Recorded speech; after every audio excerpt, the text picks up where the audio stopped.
I was driving my Jeep the other day and it just suddenly died. Ran the code on it and said it was a cam position sensor. So here we are. Going to replace the distributor in here because the cam position sensor is attached here. That's this one cable here. So we just undo the clasp, remove that. There are two little bolts, one there and one there. Remove those, free up the rotor cap. Then what I did here is just labeled where each of my spark plugs goes in reference to this cap. Next thing is pull the cap off and we'll get inside there. Once you pull the cap off, you can see exactly why I'm replacing the whole unit. So there's definitely been some water in here and it looks pretty greasy, so I can understand why this cam position sensor might be dead. So we're going to go ahead and replace the whole thing. What you do is on your crank here, there's a really small indent. It's a little bit hard to see, but I painted it in white. Just that little spot there. And what you want to do is rotate that until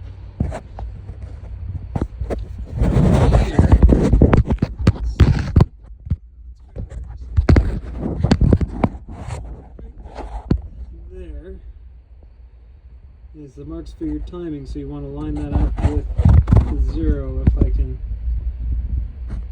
there we go. It's just about almost the bottom tooth there. So you want to line up that little divot here, in a clockwise direction only, a wrench. So what you want to do is rotate this clockwise until you get your top here all the way around to about the 5 o'clock position.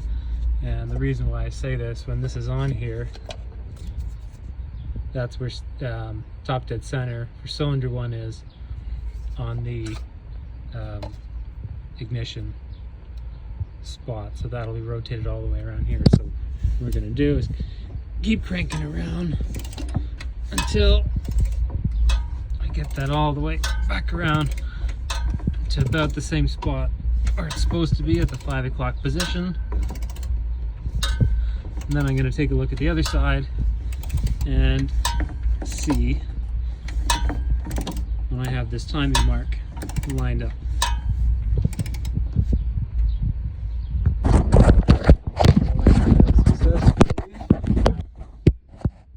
You've successfully rotated your crank around until it's at that 0 position. What you want to do is go back over to your distributor and mark the position this currently sits at, and then put that position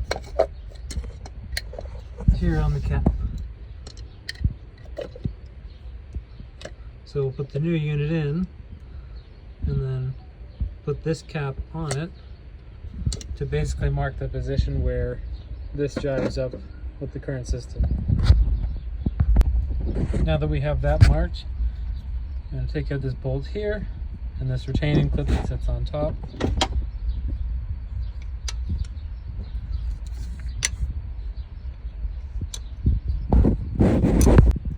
So once you have that undone, you just pull this up and out and you'll feel it'll actually twist because it has this helical gear on the bottom. So it will turn a little bit off of where your mark is as you pull it out. So here's our new unit. It's important to make sure that they're identical, or as identical as it possibly can be. So just take a look around at them, make sure they look pretty bang on to what the other one looks like, and then we're going to pop this guy in. It's good before you throw it in there just to throw a little bit of oil on this just so it doesn't run dry the first time it's going. And let's throw this in. So once you get it seated down in there, you can check and see with your old cap. Put the mark on the new one, and then once you get it aligned, you have it a little bit to one side or the other. You just need to jump it over a tooth left or right. So once you think you have it in the right spot, take your retainer clip, put it in there, and spread this in lightly.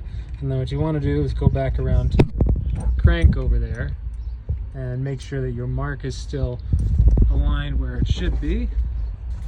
So we're gonna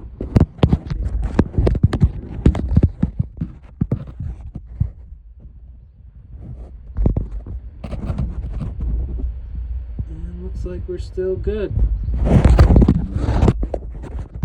So coming back over here, we'll tighten that down. We'll of course grab the proper wrench for it.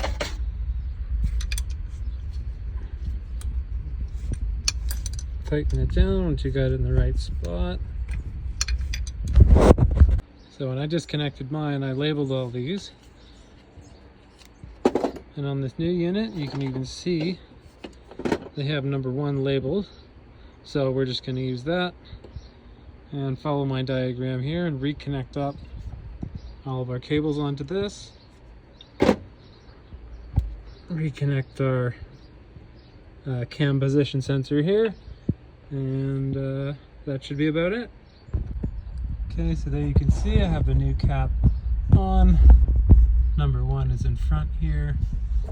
So now's a good opportunity too to clean out any of the corrosion or gunk that was on top of your spark plug wires. As you can see here, there were a few of them that were a little greasy, but we're going to tidy those up before we connect all these up. This guy is strictly a bush beater, so I'm not too concerned about it being perfect, but it ran pretty well like this, so clean them up a little bit and reconnect them. So I just cleared all my cables out with these little brass cleaners, and I'm just going to put a little bit of dielectric grease right on the base of these pins here, because I usually find myself in some deep waters and stuff like that in this Jeep, so you might as well get everything kind of sealed up against that and hopefully prevent failure in the future. Alright, now that's all hooked up, you want to grab your battery and throw it back in your battery tray and connect up your terminals. Welcome to my 1992 Jeep Wrangler YJ. This is a 4-liter 5-speed, and we're just going to quickly check the engine codes on an OBD1. So, simple and easy. You turn the key in, and you go on, off, on, off, on, and you leave it on, and you will count the flashes of the check engine light. There's 1, 2,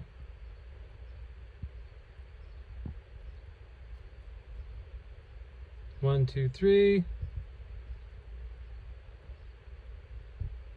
another 3,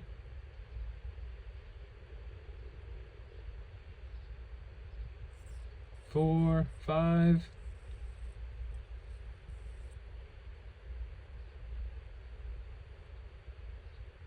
another 5, and that's the end of them. So I did have another code that was on here. I'm happy to see it gone.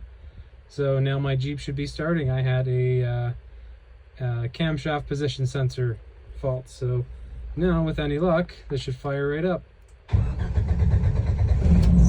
There we go.